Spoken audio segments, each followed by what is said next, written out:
kang magpabalik-balik. Simple at user-friendly ang pagpapa-appointment dito. Kaya wag nang mangamba dahil sa bagong Pilipinas Presidential Action Center, tulong ay abot kamay na. Delivery! Maria Jose! Is that box really mine? Surprise! Why are you inside the box? There's nothing I won't do for you. Just like Pag-ibig Fund Multi-Purpose Loan. The loan for your business, tuition, personal needs, and more. Borrow up to 90% of your savings. No processing fee and get fast approval. So you should... Apply now for the Pag-ibig Fund MPL via Virtual Pag-ibig! Pag-ibig Fund, solid ka ban! Sa bawat pag-alis ng isang OFW, may pangarap. Pero may takot din. Takot na sa pag-uwi. Wala pa ring kabuhayan, walang kasiguruhan. Pero nagbago ang kwento. Sa pagsisimula pa lang ng Department of Migrant Workers, maliwanag ang direksyon ni Pangulong Ferdinand Marcos Jr. Itaguyod ang National Reintegration Program. Ito yung program ng Department of Migrant Workers para tuloy-tuloy ang tulong sa kahit nakauwi na yung OFW, ay may tulong pa rin sila natatanggap sa pamahalaan. Sa kanilang pag-uwi ay dapat ganap ang tulong at suporta, hindi mga government agencies na magkakahiwalay kundi sanib puwersa. Mula sa mga training para sa pag-eempleyo at pagninegosyo, binubuksan ang mga oportunidad na dati sa ibang bansa lang natatagpuan. Last week, personal na binisita ng Pangulo ang iba't ibang training na ibinibigay ng DMW. Tulad ng negosyo ng soap making sa Laguna.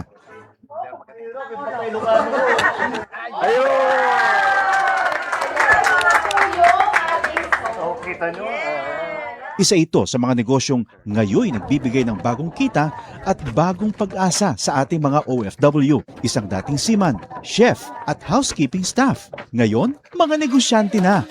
Sa pagninegosyo, gumagabay ang Department of Trade and Industry. Ang laki ng ginawa nilang sakripisyo para magtrabaho sa ibang bansa. Tinatawag natin silang bagong bayani. Tapos dapat naman, pag uwi nila, meron din tayo may tulong sa kanila para patuloy naman ang kanilang anak. Sa buong bansa, tuloy-tuloy ang trabaho. Isa-isang inaayos sa mga bagay na nagpapagaan sa buhay ng mga Pilipino.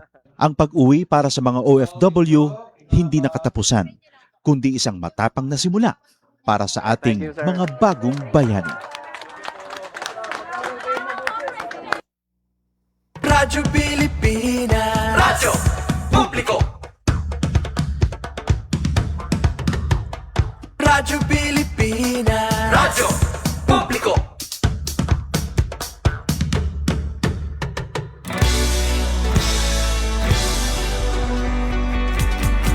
Mahalagang mga balita, napapanahong impormasyon. Kami ang inyong gabay pag may bagyo at sakuna. Serbisyo ng gobyerno kapag may nangangailangan. Mga proyekto ng Pangulo, damang-dama ang pagmamahal niya. Tulay ng mga hinaing, ang problema ng bayan ating lulutasin. Tulay sa himpapawid, tulay ng pagbabago. Radyo Pilipinas, Radyo Publiko ng bagong Pilipinas. Radyo Publiko, Radyo Pilipinas, Radyo Publiko ng bagong Pilipino. Mga proyekto ng Pangulo, damang-dama ang pagmamahal niya.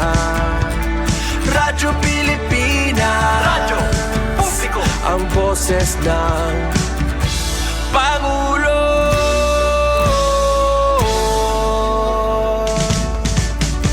Karamay nyo kami, kahit malayo man kami nakakarating. OFW magsasaka, buhay ay iba't iba, san mang lugar ng bansa natin. Tulay ng mga hinaing, ang problema ng bayan ating lulutasin. Tulay sa himpapawid, tulay ng pagbabago. Radyo Pilipinas, Radyo publiko ng bagong Pilipinas. Radyo publiko, Radyo Pilipinas. Radyo publiko ng bagong Pilipino. Mga proyekto ng Pangulo, damang-dama ang pagmamahal niya. Radyo Pilipinas. Radyo publiko, ang boses ng Pangulo. Radyo publiko. Radyo Pilipinas. Radyo publiko. Radyo Pilipinas. Good morning, Eastern Visaya. Good morning, Eastern Visaya. Okay, good morning. Good morning. Good morning, Eastern Visayas. Okay nga aga, Radyo Pilipinas, Radyo Publiko, Borongan. It's a beautiful Wednesday morning. Happy midweek, everyone. Welcome haton taramdan. Good morning, Eastern Visayas, pan Miyerkules, Abril 15, 2026 nga edisyon. At ipen pumida ito na iyo kahampang kaupad natin di Master Control Engineer Ray Victor Dadios, Transmitter Chief Tech Joey Policarpio. Pinagi ito na overall supervision ni Ate Ruth Rivera Abunda. Siyempre para maging kompleto na ito na pagkaharampang yan ang agahan na Wednesday. Aton mga ka-PCO, maupay nga aga, Radyo Pilipinas, Sogod, Southern Leyte. Majong buntag, Dalia Abiera Urit at Tuwil. Sugad man adto na bugos nga puwersa pangunguna ni Bossing Dindo Alaras. Mapay nga aga, hayudida, sugad man adto na mga tiga pamati. Radyo Pilipinas, DYOG Kalbayog, good morning. ASM Jean Navilon. PIA Northern Samar, Ma'am Eileen Diaz, maupay nga aga. Sugad man nga dakan Serian Arinto ito na ato na PIA Regional Head na PIA Region 8. Maupay nga aga Serian nabugos nga persa gihapon na Philippine Information Agency habugos nga sinirangan na Visayas.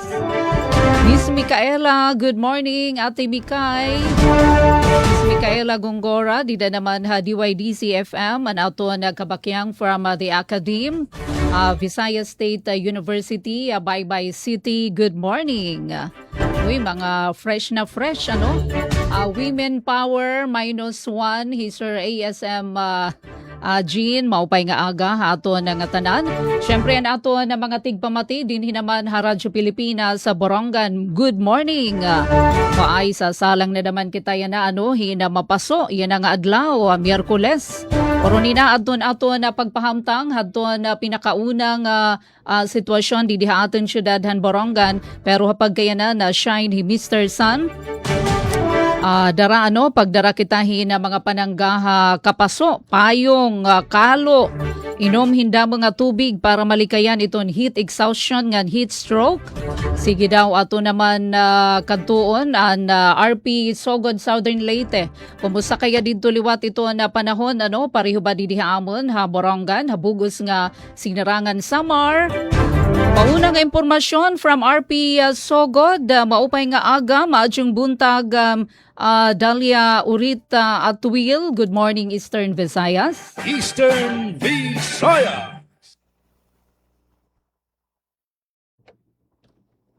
Miss Dalia, naka-mute ata ka mo.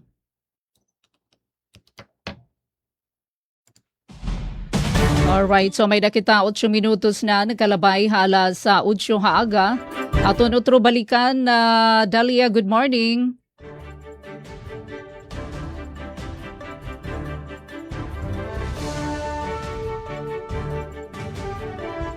Parang diha sa Ayan, good DYD. morning.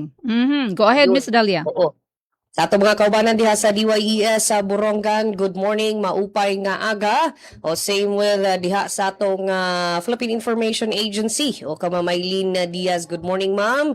Kang Mami Kaela, oo, gikan pa gyud si Mami Kay no diri sa atong office kagahapon together with Doc Daday, no. Good morning. And diha sa DYOJ Radyo Pilipinas Calbayog, Sir Gina Vilon, good morning. Yes, Ate Pen, oo, sama sa inyo nga na-experience diha sa Borongan. Oo, aduna po tay grabe nga kainit dinhi sa Southern Leyte, dinhi sa Saudi. No, so, Saudi di ay, ha? karon pa lang rasa. Mhm. Oo, alas 8 pa lang Ate Pen, no? Grabe na kainit ang ato nga na-experience din sa Southern Leyte. Although, doon na tayo nakita no, sa atong bahin sa kawanangan nga medyo doon ay panagdag-om. So, basin og sa later part na sa adlaw, doon ay mahitabo nga pag-uwan, no? By the way, ato na yung kauban sa Master Control, Kuya Noel Palugod. Kung ato nga ipasabot day, no? Ato nga i-extend ang ato nga condolence sa pamilya ni Kuya Rito Cabales, ang ato nga technician dinhi sa Radyo Pilipinas Sugod o kinsa mitaliwan na intawon no kagahapong adlaw. So condolence sa pamilya ni Kuya Rito Cabales. Kauban nato sa Master Control dinhi, Hala. we have Oo. yes Ate Pen, oo. So, O kagahapon. ano nahitabo? Kagahapon na tipen o nakadawat ni og balita from sa iyahang anak mismo nga ilahang papa no na namatay na diha sa EVMC. Oo, last week pa diya tipen nagpa-check up unya ang symptoms is magsigi og vomit, magsigi og suka, no? So walay kaon, magsigi og suka until gikinahanglan na nga i-admit sa hospital unya gi-refer ngadto sa ato nga EVMC for further evaluation. Nga dito nakita nga stage 5 chronic kidney disease na ito siya. No, so wala na siren ug dito siya nakabsan sa iyang kinabuhi. So again, atong pakasubok Condolence. sa pamilya ni Kuya Rito Cabales. Pero nahiya, Yes, Miss Dalia, ka tuig nga in service. If wala ko masayo pa tipen murag more than 35 years in service. And ang nakasad pag yun na tipen kay retirable, wala gyud siya naka-retire. makapag-file. Oo, kay supposedly sa May siya mag-retire pero wala na siya naka file for karong buwan na unta ang iyang pag-file unya wala na naabtan. Wala na gani siya nakahimo sa iyang daily time record for the month of March. Kay nasakit naman to siya, no? So again ato nga pahasubok sa pamilya no sa Cabales family ni Kuya Rito Cabales. Parihuliwat din Miss Dalia, alayon paki-extend no ito na amon condolences nga dahan Yes, pamilyahan aton katrabaho. Yes, Ate Pen. Update sa atong sugang dagitab mga igala, adunay gipasabot karon ang atong suleko nga adunay pagtaas sa atong presyo sa kuryente no as expected, medyo ni taas mod ang atong krudo, presyo sa atong lana. So matud pa sa suleko nga sa matag 100 kilowatt-hour nga konsumo nato, adunay pagsaka sa baranan nga 24 pesos og 50 centavos. No, so sanglit ato nga giawhag ato nga mga kaigsuunan dinhi sa ato nga mga member consumer owners sa Suleko nga magdaginot sa ato nga paggamit sa kuryente aron makalikay ni ining taas nga bayro nun for the month of April. And speaking of the month of April, ato day nga ipasabot no sa ato nga mga magbubuhis. Yes, nga extended ang ato nga pag-file sa ato nga income tax return, annual income tax return mga igala. So from April 15 karon unta ang deadline ni ini.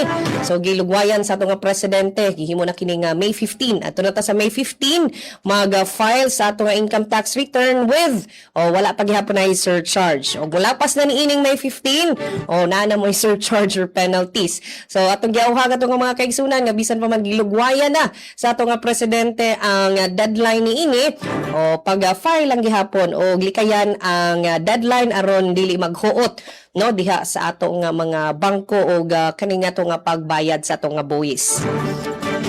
Yes, supply sa tubig so far wala may abiso, so we expect nga tuloy-tuloy ang ato nga supply sa tubig, and very crucial kayo ang ato nga tubig karong mga panahon no. So make sure nga kada adlaw gyud ta maligo kay grabe na kainit ang ato nga panahon. And speaking of ligo, pahinumdum nato sa ato nga ginikanan palihog ta og monitor sa inyo mga anak kung mga ligo kini og dagat, suba ug uban pa nga kaliguanan, especially kini ato nga mga minor de edad kay daghang taog insidente no sa rehiyon nga kini nga dunay drowning incident. So please in town ta og monitor ni ini mga higala. Alright, sa ato mga nangipos nga balita para karong adlaw hemodialysis sa Southern Leyte Provincial Hospital gikinahanglan na nga padak-an. Bato Municipal Police Station, top 1 isip best performing police station sa Leyte Province. BIR Southern Leyte, sobrang target sa koleksyon sa buhis sa miaging tuig 2025. Yes, sa ato nga pagbalik, ato nang ihatod ang kompletong detalye ni ini mga igala. Sa ngalan sa ato nga station manager, Sir Dindo Alaras, kini ang inyong alagad sa kahanginan, Dalia Apiara Urit. Daghang salamat po sa ato nga kauban sa Master Control, Kuya Noel Palogod. Good morning, Eastern Visayas. Good morning, Eastern Visayas. Thank you. Mga salamat, Miss Dalia. 15 minutos na, kabarangay na nakalabay alas 8 haaga. Ada na ba ni ASM Jean Navilon? Samtang waiting kita no, pag-abot ni Jean. Pagtuon naman kita Northern Samar with Ma'am Eileen Diaz na Philippine Information Agency Northern Samar. Kumusta kaya ito na panahon? Parihubadi rin ang amon nga sugod Southern Leyte. Ma'am Eileen, maupay nga morning. Radyo Pilipinas, Publiko. Good morning, Ma'am Pen, Yes, Mama morning Dalia, Ma'am Micaela, and Sir Jen. Good morning. Ito ang Presidential Broadcast trabaho. Radyo Pilipinas, Publiko. ng bagong Pilipinas para sa bagong Pilipino. Naghahatid ng mahahalagang balita at impormasyon na guugnay ng pamahalaan sa sambayanan. Tulay sa himpapawid ng serbisyo publiko. Radyo Pilipinas. Ngan sa namon dili pagbiyahe from office to our home kay ginabrihan a runway sa am kali kasi ang kalsada going to the Capitol site naagi sa runway na cross sa runway pero gin-close iton tungod kay naabot aeroplano. We're using the diversion road mga 2 kilometers more. Yan na pag open sa runway may time from 7 a.m. 3 a.m. o 7 a.m. abrihan o i-close at 7 a.m. tapos abrihan naman 3 p.m. to 7 p.m. kahit pag abot sa airplane isasaraan runway. So Parihuluwat pero din Ma'am Eileen. Iton Punta Maria, Barangay Point Mary, ginkluklos gihapit runway kon before mga 2 hours before ngan after hiton pag-abot hiton aeroplano.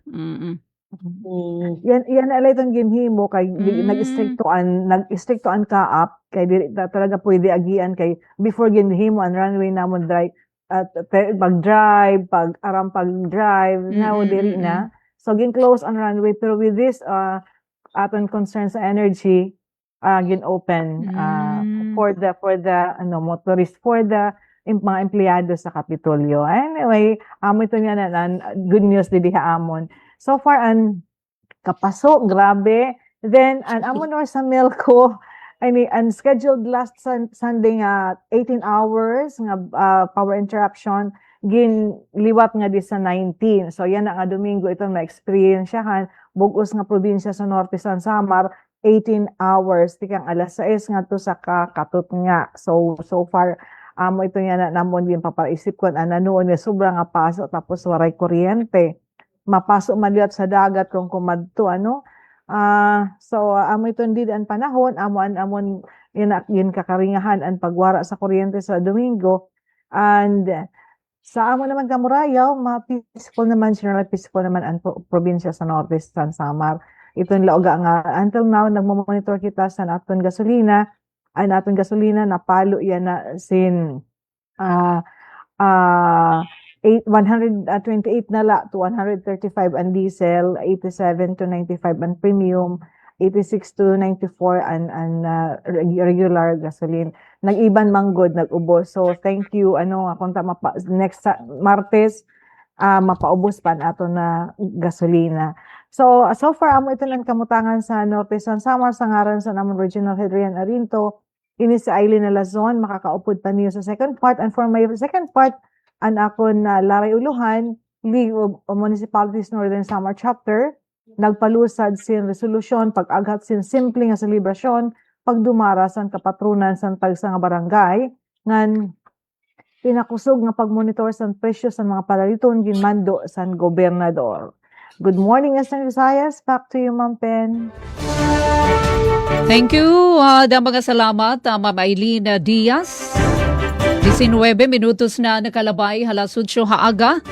Ato naman kita hanaton na kapartner ha Akadim DYDC-FM ha Visayas State University. Baybay City Miss Micaela Gongora at Mikay, good morning. Morning, Eastern Visayas. Yes, Ate Pen, good morning. Good morning sa kinatibuk ang puwersa sa Radyo Pilipinas, Borongan, o sa mga nagpaminaw dihang dapita, no? Madyong buntag, good morning usab, maupay na aga. Sa mga nagpaminaw diha sa Radyo Pilipinas sa Calbayog, sa kinatibuk ang puwersa sa RP Calbayog, sa mga listeners na to diha ingon man sa Radyo Pilipinas Sugod, kang Mama Dalia Urit at Will. Ma'am Dals, good morning. Maadjong buntag. Ang sa inyong kaubanan diha, maadjong buntag, maupay na aga gyapon kang Ma'am Aileen Diaz, no, sa FAMA PIA. Yes, sa mga nagpaminaw nato sa bisan asang dapit maparadyo man o via Facebook Live. Once again, good morning, maadjong buntag, mga higala sa kahanginan. Happy Wednesday, no? So, adlaw nga Miyerkules karon. Maadjong buntag day sa atong tunghaan Visayas State University og sa kinatibuk ang Dakbayan sa Baybay Leyte. So adlaw Miyerkules karon mga higala og alang sa ato mga paunang impormasyon, maguna kita no sa update sa atong panahon. So padayon nga mabati ang init og medyo humid nga panahon sa Dakbayan sa Baybay, uban sa temperatura nga mokabat og kapin 30 degrees Celsius sa kainit sa adlaw, no. So di gihapon nato kalimtan ang pag-inom og daghang tubig. Stay hydrated mga higala, ingon man magdala gyud og proteksyon sa init nga panahon, no, kay lagi sa gikaingon pa ni Ma'am Aileen, manusok gyud no ang kainit sa adlaw. Apan ang kahimtang sa kalangitan karon na naay mga panganod, no, partly cloudy nga dunay panagsang paglusot sa adlaw taliwala sa mga panganod. And sa tibok adlaw gilauman ang kombinasyon sa adlaw panganod apan posible gihapon ang kalit nga pag-ulan o isolated rain showers. Ilabi na pa sa hapon or hangtod sa gabi, busa ang ato mga residente, mga baybayanon na kinahanglan mag-andam og proteksyon gihapon, no. Ugaling sa ulan, no, ugaling mokalit lamang ang pag-ulan mga higala unyang hapon. Nagpahimang na usab ang mga otoridad nga magpabiling hydrated sa kayon pa og likayan ang dugay nga pagpabilin sa init nga palibot, no, aron malikayan ang heat related illnesses mga higala. So sa karon diri sa Visayas State University padayon ang pag-construct sa mga nagreiyang buhatan, no, tung sa atong mga booth for the anniversary. So kinahanglan mag-amping and dili magdugay gyud, no, kay grabe ang init nga panahon, malikayan ang mga heat related illnesses. Sa laing bahin sa pagkakaroon wala opisyal nga report sa dagkong power outage nga direkta nga makaapekto sa Baybay City. Ang supply sa kuryente nagpadayon nga stable sa kadaghanan sa mga dapit. Nga covered sa Leyeco 4. Og bisan pa nini posible gihapon ang panagsang brownout tungod sa maintenance works, no, sa transmission lines, sa localized faults o linya nga naay diferensya o kalit nga technical issues. And sumala pa sa Electric Cooperative ug sa NGC, National Grid Corporation of the Philippines, ang mga power interruption kasagaran scheduled o depende sa distribution utilities sa matag lugar. Busa ang atong mga konsumidores kinahanglan nga magbantay sa opisyal nga announcement sa Leyeco 4, magandam sa emergency lights o power banks ug mag-report time kung adunay na sinati nga problema sa kuryente. Samtang sa atong supply sa tubig, walay report no sa dakong water interruption. Ang supply sa tubig padayon nga stable sa kadaghanan ng mga barangay sa dakbayan sa Baybay. Kini sumala sa pinakabagong impormasyon gikan sa Baybay City Water District, mga higala.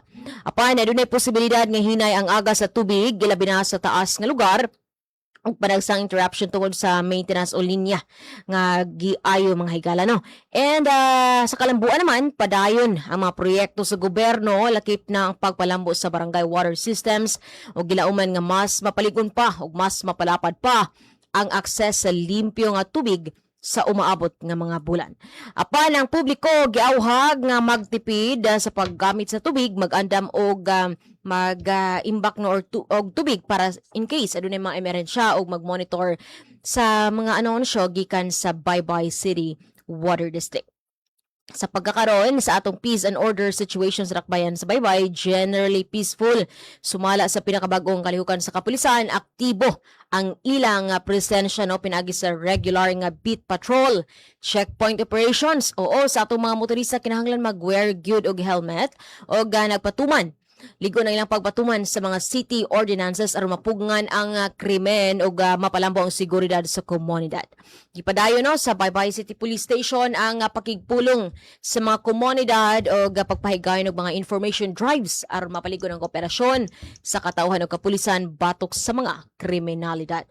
And mga higala, before nato isibya no atong headlines sa mga balita nga nakalap karong adlaw, ako lang po di pasabot nga niadtong Lunes formal na nga giablihan ang atong Flower and Garden Show, usa sa mga highlights sa atong pagsaulog sa ika-102 nga founding anniversary sa Visayas State University.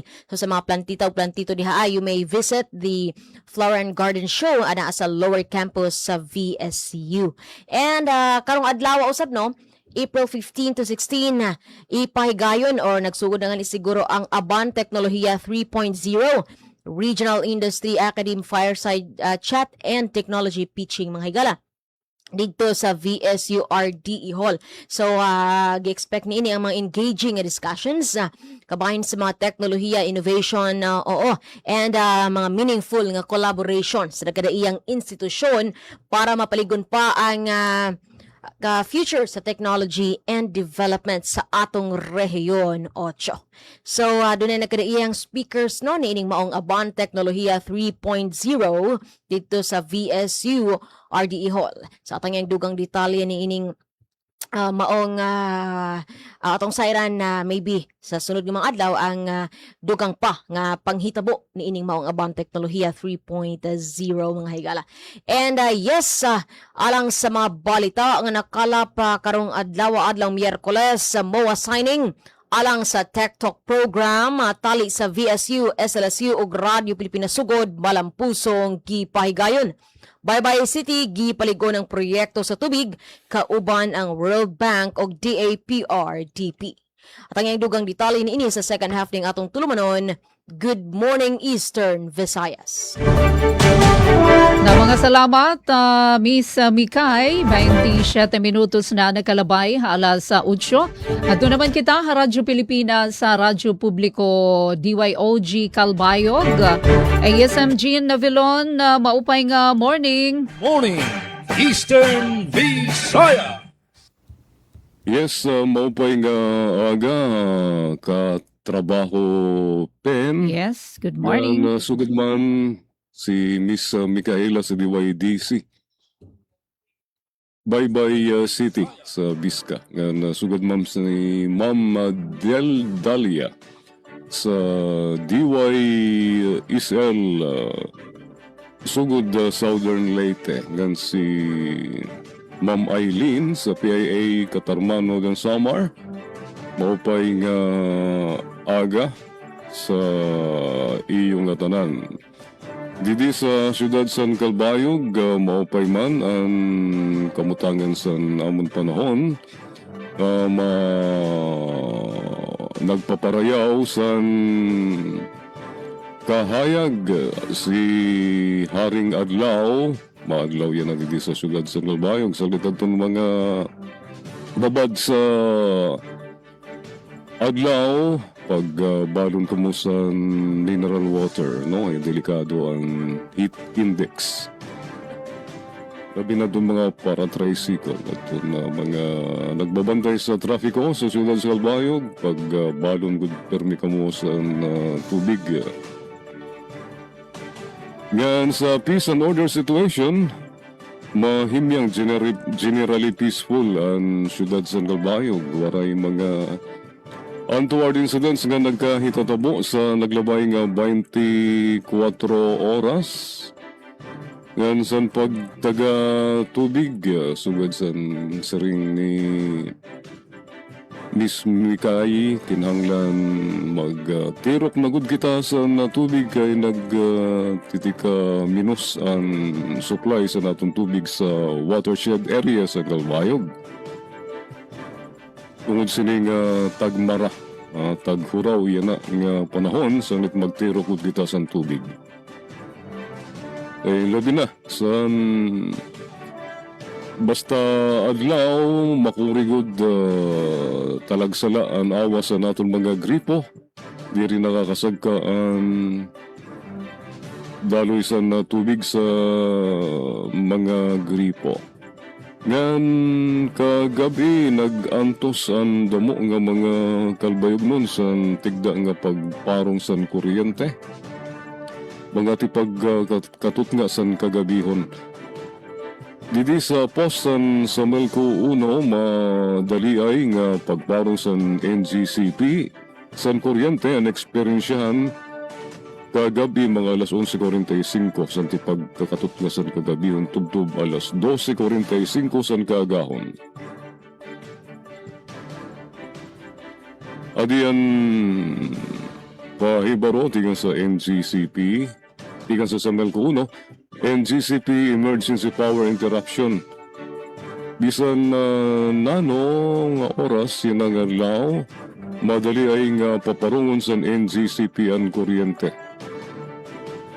Correction of official defects, critical defects dito sa Calbayog Substation. Apektado nga mga lugar, Kapogan Substation, Feeder 1, Kapogan Old Road, ngadto sa City Proper, ngadto sa Happy Valley Barangays, ngan Feeder 3, mga barangay, along Kapogan, ngadto sa Policarpo, ngan Gadgaran.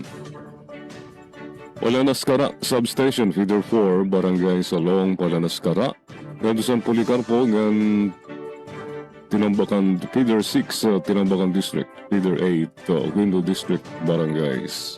Mao ini ang naka-experience siya kagabi, katutusan kagabihon sa NGCP Emergency Power Interruption. So, sa sa mga headlines naman, nga i-share niyan sa DYOG News Bureau. Kadiyan natin mga natirok nga headlines.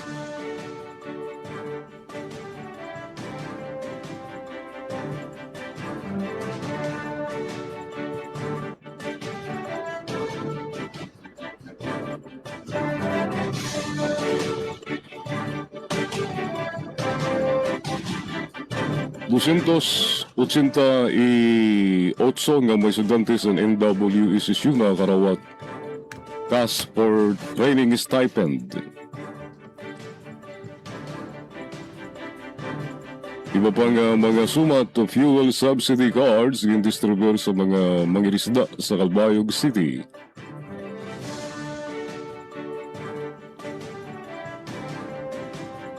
Day 2 food fair sa Calbayog nagpapadayon kasumpay sa pagselebrar sa Filipino Food Month 2026. Sama to atong mga headlines, mga detalye katukiban nurunian sa second half sa Good Morning Eastern Visayas.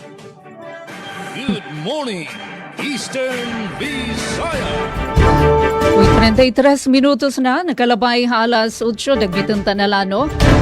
Para hiton may ada sked power interruption, yan ang adlaw, Abril 15. Kinapadamain alas 9 hiton aga nga da alas 2 hiton na kilup Sitio Greenland, Barangay Songko dinhi Borongan City, sugad man sa pang pahibaro from Borongan Water District kinang adlaw Abril 15 daman, Northern Barangay sito na Borongan magkakamay-ada liwat water interruption. May da problema ha mainline dito ha Barangay Kagbonga. Alright, so dito na paglanganin pa, di naman adto na mga laray uluhan ha, na mga suma testehanon, pari ng adlaw ha, na Miyerkules. Extension pagkarawat han aplikasyon para inihan cash relief assistance kon CRA han truck drivers sa syudad han Borongan, Guindumara. Purlumeno sa kagatos nga truck drivers, nakalanat. Gobyerno Probinsyal han Eastern Samar, sugad man na Koyka, ginasusi adto na kaandaman han na reconstruct nga Felipe Abrego Memorial Hospital di daini habungtohan na giwan. Samtang balaod nun para pagpakisig han ESO College of Law, iginaduso ha Kongreso ni Congressman Shein Gonzales. Ang mga detalye aton ilalatag ha second half, di nila ha aton nataramdan. Good morning Eastern Visayas. Eastern Visayas. Magandang araw, si Ding Dong Dantes po ito. Narinig niyo na rin ba sa balita yung The Big One? O ang kinatatakutang malakas na lindol na pwedeng mangyari sa Pilipinas? Alam ko nakakatakot. Napakaraming tanong sa isip natin. Anong gagawin ko kapag nangyari yun? Saan ako pupunta? Paano ko ililigtas ang pamilya ko? Sa bawat tanong na yan, dapat may nakahanda tayong sagot at aksyon. Dahil mapapanatag tayo kung alam natin ang gagawin sa panahon ng sakuna. #panatag ang may alam. Maging panatag Pilipinas. Maging fuel efficient. Panatilihin ang takbo ng sasakyan sa speed limit o 60 to 80 kilometers per hour at gamitin ang cruise control sa mga highways. May savings ka na aabot sa 15%. This is a public service announcement from the Department of Energy and this station. Delivery! Maria Jose! Is that box really mine? Surprise! Why are you inside the box? There's nothing I won't do for you. Just like Pag-ibig Fund Multi-Purpose Loan. The loan for your business, tuition, personal needs, and more. Borrow up to 90% of your savings. No processing fee and get fast approval. So you should... Apply now for the Pag-ibig Fund MPL via Virtual Pag-ibig! Pag-ibig Fund, solid ka ban? Ito ang Presidential Broadcast Service. Radyo Pilipinas. Radyo Publiko ng Bagong Pilipinas para sa Bagong Pilipino. Naghahatid ng mahahalagang balita at impormasyon na guugnay ng pamahalaan sa sambayanan. Tulay sa himpapawid ng serbisyo publiko. Radyo Pilipinas. Radyo Publiko. Ang boses ng Pangulo. Sa Borongan, 657. Radyo Pilipinas. Radyo Publiko. Good morning, Eastern Visayas. Good morning. Oras nga 37 minutos na nakalabay halasutso haaga. Nabalik na kita ha second half ato na taramdan. Good morning Eastern Visayas. Pana Miyerkules, Abril 15, 2026. Atipen pumida lagi hapiton yung kahampang. Kaupod natin na Master Control Engineer RV, Transmitter Chief Tig Joey with overall supervision ni Ate Ruth Rivera Bunda. Siyempre, kaupod natin ato na magpapahamtang aton mga detalye. Una aton Radyo Pilipinas Sogod, PIA Northern Samar, DYDC FM, Radyo Pilipinas Calbayog. Ganyan na, kadto naman kita Radyo Pilipinas Sogod Southern Leyte para na mga detalye. Utro maupay nga aga, Dalia Abiera Urit at Will. Eastern Visayas. Yes, Ate Pen, good morning pagbalik. Good morning sa ato nga mga padayon nga nagpaminaw sa ato nga programa karong buntaga. Yes, ato nga nahipos nga balita dinhi sa Southern Leyte, BIR. Sobra ang target sa koleksyon sa buhis sa miaging tuig 2025. Para sa report niya si Ma'am Jama Destriza. Radyo Pilipinas. Radyo Pilipinas. Report. Yes, Ma'am Jama. Ang Bureau of Internal Revenue, Revenue District 90 sa Southern Leyte, milapas sa target sa koleksyon sa buhis alang sa 2025 ug 1.84%. Nagpakita og mas lig-on nga performance sa kita kaysa gilauman. Sumala sa kawani sa BIR nga si Elvera Mercado, ang target sa distrito mawang 1,202,994,000 apan ang aktual nga koleksyon miabot sa 1,222,781,284 pesos and 14 centavos nga milabaw og hapit 20 million pesos. Atol sa Kapihan Forum, si Stephanie Jane Lore nag-auhag sa komunidad sa negosyo nga mag-file silang income tax return pinagi sa accredited nga mga bangko ug dili maghulat sa deadline sa Abril 15 kon karong adlaw nga dili na ma-extend. Kini nga kalampusan nagpakita sa mas maadyong pagsunod sa balaod ug epektibong koleksyon sa buhis sa maong distrito. Balita gikan sa buhatan sa Boros Sarintas Internas para sa Bagong Pilipinas, Gemma Destriza, Radyo Pilipinas, Radyo Publiko. Yes, salamat sa imong report, Ma'am Gemma Destriza. Good morning, Eastern Visayas. Ma'am Eileen?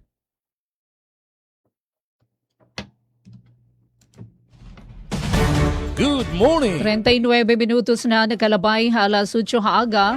Ma'am Eileen Diaz sa PIA Northern Samar.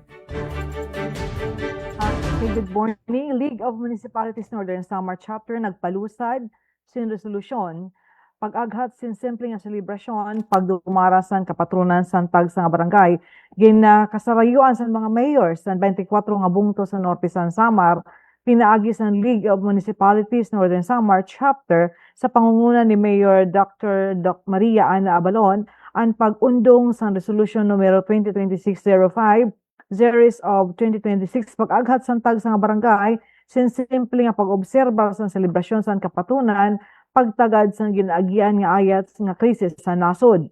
Ginpantang sa resolusyon nga sa ilarom sa pamunuan ni Governor Harris Onchuan ang mga pitad nga diri maurawhan ang katawhan labi na ang nortehanon sa epekto sa krisis sa enerhiya.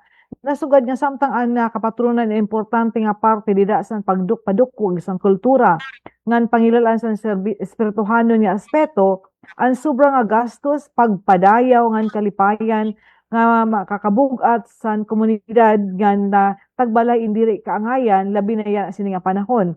Sanglit ginaghat sa LMP ang masunod nga mga pitad.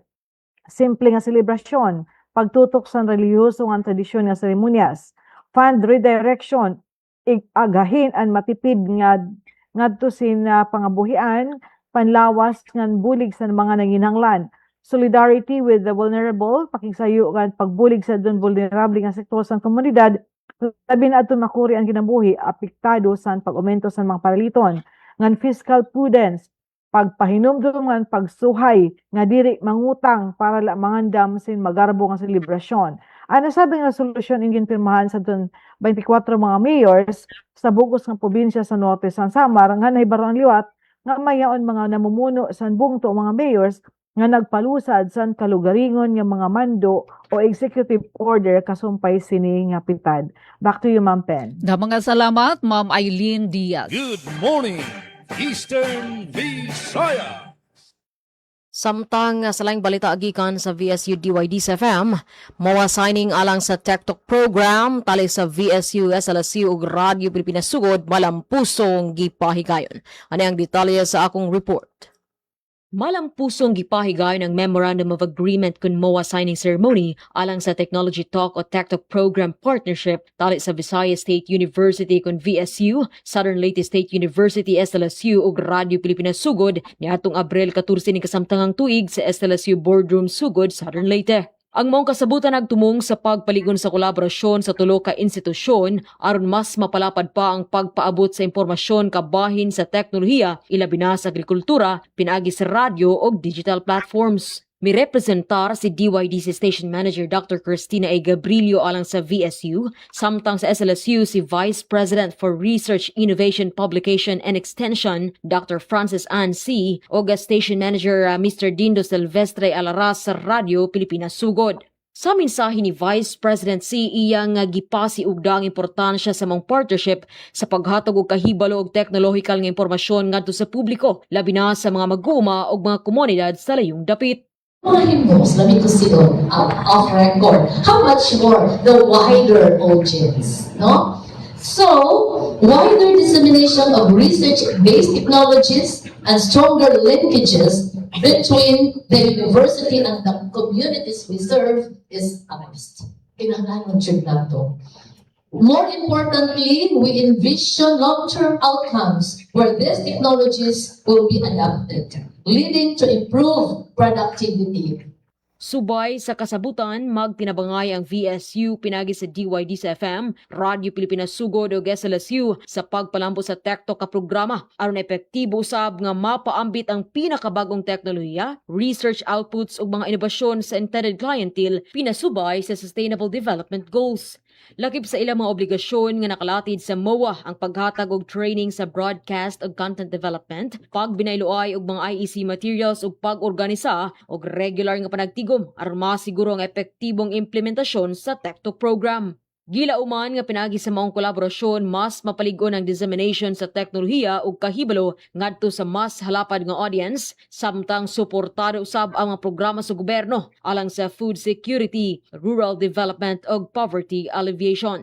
Ang iyang masayran nga ang TikTok program gilusad niadto pang tuig 2023 ug padayon gyapon kini sa kasamtang tuig ug sa umaabot pang katuigan pinaagi sa panagtambayayong sa tulo ka mga institusyon. Gikan sa VSU DYD sa FM, Micaela Gongora, Good Morning Eastern Visayas. Thank you, Miss Micaela Gongora. Good morning, Eastern Visayas.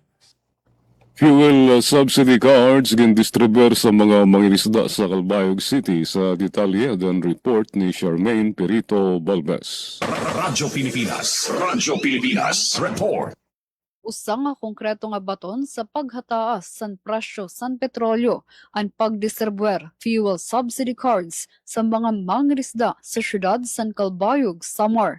30 nga rehistrado nga mangingisda ang kumarawat ayuda kahuman ang masusi nga validation para masigurado nga lehitimo ug kwalipikado ang mga benepisyaryo.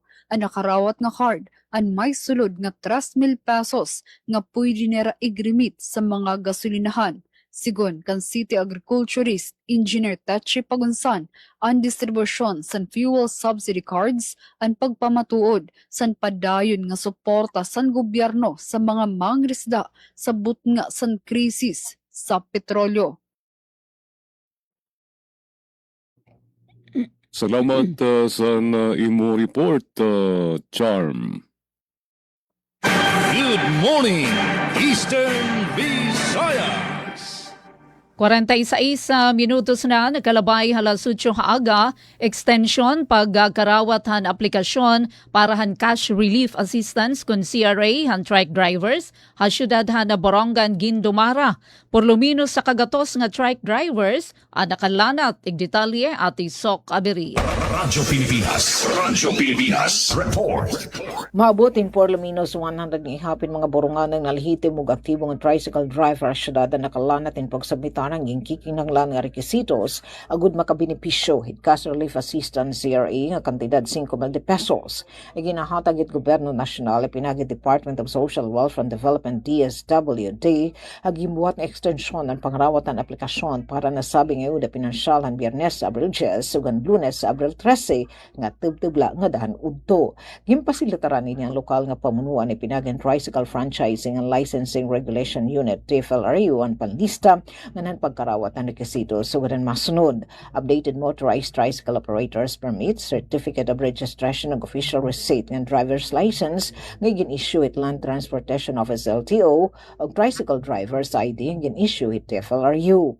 Manunumduman nga maabot in 1,049 ihapin mga tricycle driver sa syudadan Borongan ang nakabenepisyan unang ligada hini cash relief assistance distribution na syudad kundi naging kabakya ang lokal nga pamunuan ng Tricycle Operators and Drivers Association o mga TODA ang pagsubmitar ang listahan na nasabing cash relief assistance ngadto DSWD Regional Field Office 8 para sa Bagong Pilipinas. Sok Aberia, Radyo Pilipinas, Radyo Publiko, Borongan. Mga salamat, Ati Sok Aberia. Good morning, Eastern Visayas. Hemodialysis sa Southern Leyte Provincial Hospital gikinahanglan na nga padak-an. Ani ang atong report. Radyo Pilipinas. Radyo Pilipinas. Report. Tungod sa nagkadaghang kaso sa chronic kidney disease kung CKD, gitanaw na karon ang pagpalapad sa hemodialysis center sa Salvacion Opos, Iniegas Memorial Provincial Hospital kung Soy MPH, tungod sa padayon nga pagdagsa sa mga pasyente nga nanginahanglan og maong serbisyo. Sumala ni Dr. Yoni Castigliones, ang Medical Center Chief sa ospital, daghan ang ihap sa mga pasyente nga nakapahimulos sa hemodialysis program sukad kini gitukod duha ka tuig na ang milabay. Matud pa sa doktora, panahon na para padak-an ang mao nga pasilidad. Gipasabot niya nga kinahanglan nga dugangan ang kapasidad sa pasilidad gikan sa kasamtangang napo ka units aron matubag ang nagkadaghang kaso sa kidney failure sa probinsya. Sa napulo ka mga units, siyam niini ang operational, samtang ang usa naka-standby isip pagsunod sa Standard Operating Procedure kon SOP sa DOH, aron adunay magamit in kaso adunay pagpalya sa mga ekipo. Saysay ni Castigliones, nga usa ka shifting o usa ka overtime ang kasamtangang gipatuman karon sa provincial nga ospital. Tanan sa mga pasyente nga nagpahemodialysis sa probinsya, nakapahimulos sa zero billing balance policy sa gobyerno, nga dako og tabang aron maibsan ang gasto sa ilang nga pagtambal. Giila sa ospital ang kamahinungdanon sa pagpalapad sa pasilidad aron mas daghan pa ang mga pasyente ang matabangan ug masiguro ang padayon nga paghatag og dekalidad nga serbisyong panglawas sa mga residente sa lalawigan. Palitagi kan sa Salvacion Opos Iniegas Memorial Provincial Hospital para sa Bagong Pilipinas, Dalia Abiara Orep, Radyo Pilipinas, Radyo Publiko. Oras Radyo Pilipinas sa Radyo Publiko, 10 minutos sa dili pa mag alas 9 sa buntag. Good morning, Eastern Visayas. Ginamando ni Governor Harris Christopher Ngushoan and masusing ang pagmonitor sa presyo sa mga paraliton dida sa kusog nga Local Price Coordinating Council sa probinsya. Kaupod sa council ang mga ahensya sa gobyerno nga may kalabutan sa pagmonitor sa presyo nga supply sugad sa DTI para sa basic necessities nga prime commodities, NFA nga DA para sa bugas, produkto sa dagat nga sa uma, DOH ang mga bulong, DOH ang presyo sa krudo nga sa katugbang nga lokal nga buhatan sugad sa Provincial Agriculture Office, Provincial Health Office, Provincial Social Welfare and Development Office nga Provincial Planning and Development Office. Dida sa meeting ginaghat sa gobernador ang nga tanan nga mga bungto nga aktibar ang tagsa nga Price Coordinating Council base mabantayan ang mga presyo sa mga paraliton kasumpay sa pagitaas sa presyo sa krudo. Kaparte sa ging karestoryan pagbantay sa mga tracking services para malikyan ang hoarding o pagtago ng sobrang pagpatong sa mga presyo sa ginbabaligya nga produkto. Kasampay sinigin patuman liwat sa gobyerno provincial ang pagtindog sa Provincial Task Force na aktibo nga pag-apihan sa consumer sector, agri-producers, retailer ng trading sector, kaupod ang PNP como enforcement agency, kaupod ang iba pang mga ahensya nga maglilibuton sa mga tindahan para masiguro ang diri pag-abuso sa pagpatong sa presyo sa mga paninda sa luyo sa ginaatubang nga krisis sa enerhiya. Adto na pamatud-an nga nakatalapas sa balaod yaon pag-atubangon ni aksyon sa otoridad nga nini pagbubuhaton pagputiher sa mga konsumidores mulupyo ngan komunidad sa probinsya. Back to you, Ma'am Pen. Na mga salamat, Ma'am Eileen Diaz. Good morning, Eastern Visayas. Baybay City gipaligo ng proyekto sa tubig kauban ng World Bank ug DAPRDP. Ano ang detalye sa report ni Glory Kayunda. Malampusong gipahigay ng Memorandum of Agreement kun MOA signing ceremony.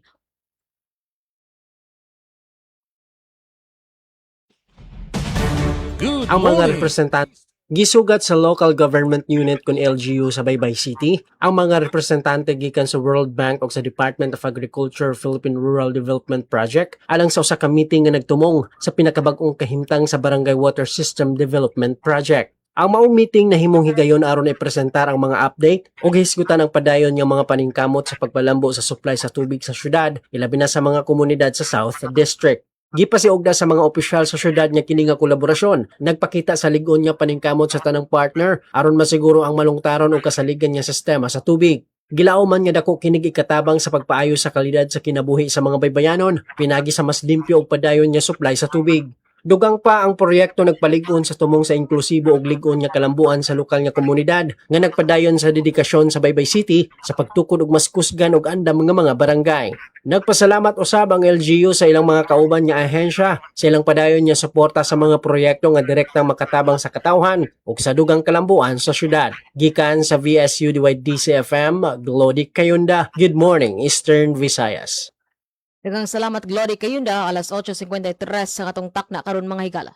Good morning, Eastern Visayas. 288 nga mga estudyante sa Northwest Samar State University nakarawat cash for training stipend. Sa detalyadan report ni Suset Pretencio. Radyo Pilipinas report. Nagkatitirok ang mga opisyal sa bungto San Calbiga ngan pinabakdaw kaupod ang San Rose Santa Rita para sa usa nga land dispute settlement meeting agud masolusyonan ang issue sa giutan sa duha nga bungto. Antes ang diskusyon, naghatag san background si Engineer Leonor Habonete mahitungod san kasaysayan san land dispute, mga anay engagements ngan kahinungdanon san maabot nga kasarabutan.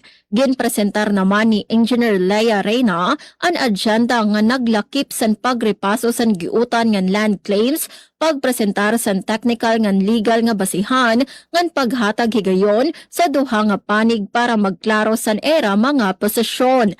Nagpadayon ang open forum kundi ginistoryahan ang mga issue ngan ginusisa ang posible nga solusyon pinaagi san klaro ngan abyerto nga pag-istorya. Sugad nga sunod nga pitad, nagkasabot ang duha nga LGU nga maghimo san dugang nga ground survey sa pinabakdaw kaupod ang mga representante San Calbiga. Nakaplano liwat ang sunod nga meeting sa Hunyo 2026 agud hulos na nga marisolba ang issue. Nagpapakita inisan commitment sa duha nga bungto ngan senro nga maabot ang patas ngan legal nga solusyon pinaagi san kooperasyon nga narespeto.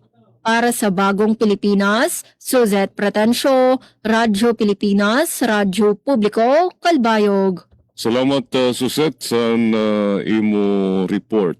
Tubtub nala dinhi ang partisipasyon sa DYOG, Radyo Pilipinas Kalbayog. Nakikidalamhati kami sa pagpanaw sa amon bugto sa trabaho dito sa DYSL Sugod Southern Leyte. Si condolence ito sa pamilya. Sa nawara nga rito Cabalis, may his soul rest in peace. Sa ngaran sa amon kaupod sa control, si Reyes ngan si Joven, iniyan niyo surugon sa kanginan, Gina Vilon, nagpapasalamat sa inyong pamati. Good morning, Eastern Visayas. Good morning, Eastern Visayas. Samtang gobyerno probinsyal na Eastern Samar nga Korea International Cooperation Agency kun COICA ginsusi ang kaandaman na reconstruct nga Felipe Abrigo Memorial Hospital. Adyan naton report. Radyo Pilipinas report. Nakiusahi Governor Ralph Vincent Ivardoni ang mga opisyalhan Korea International Cooperation Agency COICA Philippines haginbuhat nga high-level technical inspection ha Felipe Abrigo Memorial Hospital FAMED sa Giwan Eastern Samar ha nakalabay nga Martes, Abril 7. Kabahin ini han padayon nga paningkamot han probinsyal nga gobyerno nga maibalik ngan ma-upgrade ang infrastrukturahan serbisyo panlawas sa probinsya. Pinangunahan ni FAMED Chief of Hospital Dr. Clarinda Sorpia Herodias ginsigurohan grupo nga reconstruction han ospital nasunod ha mahugot nga mga patakaran ha katalwasan ngan ginsiguro nga andam na inihan operasyon sugad nga usa nga aktibo nga pasilidad medikal. Gintagan doon liwat durante han inspeksyon ang importansyan pagbutanghan solar panels para maginduga nga supply hin kuryente ha masunod nga panahon. Ang joint delegation na ginkukumponer ni COICA Country Director Jung Yung San, Deputy Director Lee Sang-mi, Construction Manager Kim Dyong-yun, Health Program Manager Yim Song-bin, gan Program Manager Jofelyn Porras, inagbuhat hin pagrepaso and structural soundness ng internal utility network san pasilidad.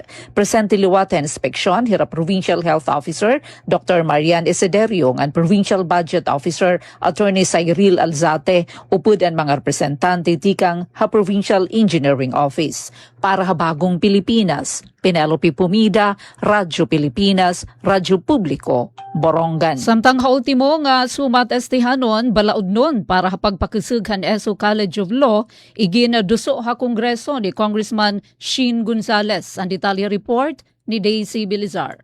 Radyo Pilipinas Report. Usa nga balaod nun ani ginsumitar ha lower house nga nagtutuyo pakasgan ng College of Law han Eastern Samar State University kon ISO ngan pahiloag nan higayon para hindi kalidad nga edukasyon labi na para ton mga naghihingyap maging abogado tikang ha mga magkuri nga komunidad. Hira Eastern Samar Law District Representative Christopher Sheen Gonzales ngan House Minority Leader ug 4-piece Party List Representative Marcelino Libanan andungan nga nag-file han House Bill number 7578. Ini nga balaod noon ay nagtutuyo nga maghatag ng komprehensibo nga suporta sa institusyon ngan akademiko para ni Eastern Samar State University College of Law nga nakabase di diha syudad han Borongan.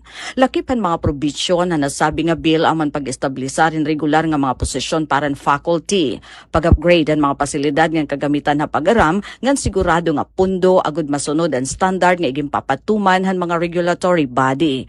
Ang pagpapakasugan College of Law han Eastern Samar State University na sa nga puhunan para ang aton katawhan ngan aton kabubuwasan. Nagkikinahanglan kita hinduga nga mga abogado nga diri labas ta kompetente nga may moralidad kundi may adahilarong nga dedikasyon na pagserbi ha mga marginalized sector sa ring ni Congressman Gonzales.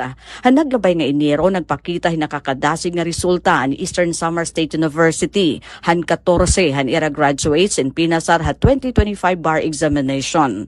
Ini nga kadaugan ni nagpapakita nga kayan universidad maghimay mga abogado nga may national caliber.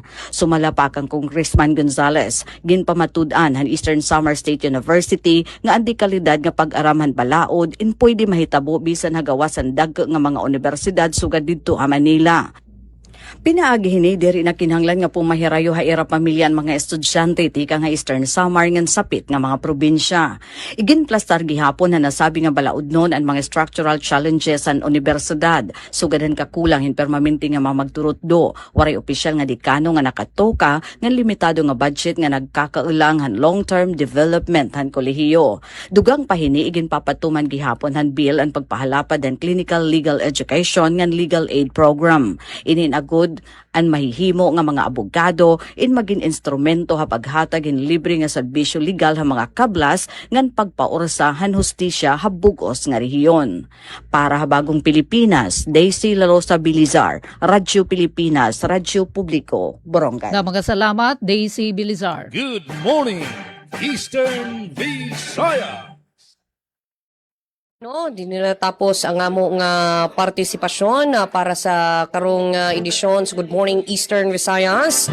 Sa ngalan sa tunga station manager Sir Dindo Alaras, kini ang inyong alagad sa kahanginan Dalia Abiara urit. Again, daghang salamat sa tukauban sa Master Control Manuel Palugod ug nga tunga intern sa Southern Leyte State University. Ayong buntag, good morning Eastern Visayas. Good morning, Eastern Visayas. Sa ngalan sa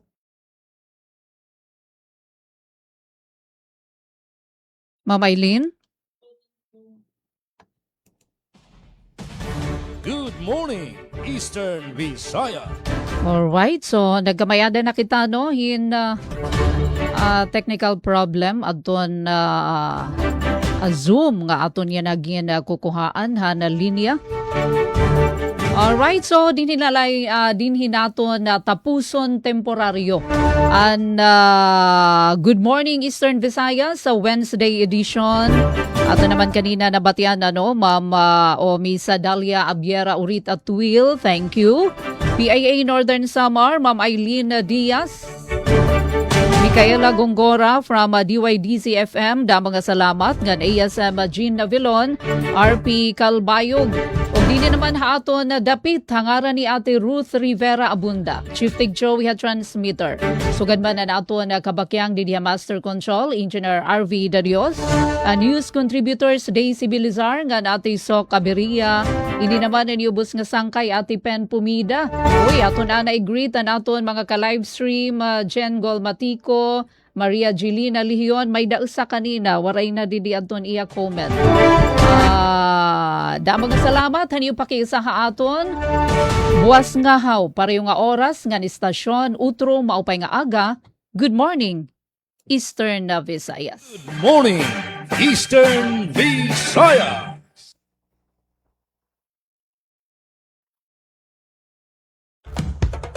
Ito ang Presidential Broadcast Service. Radyo Pilipinas. Radyo Publiko ng Bagong Pilipinas para sa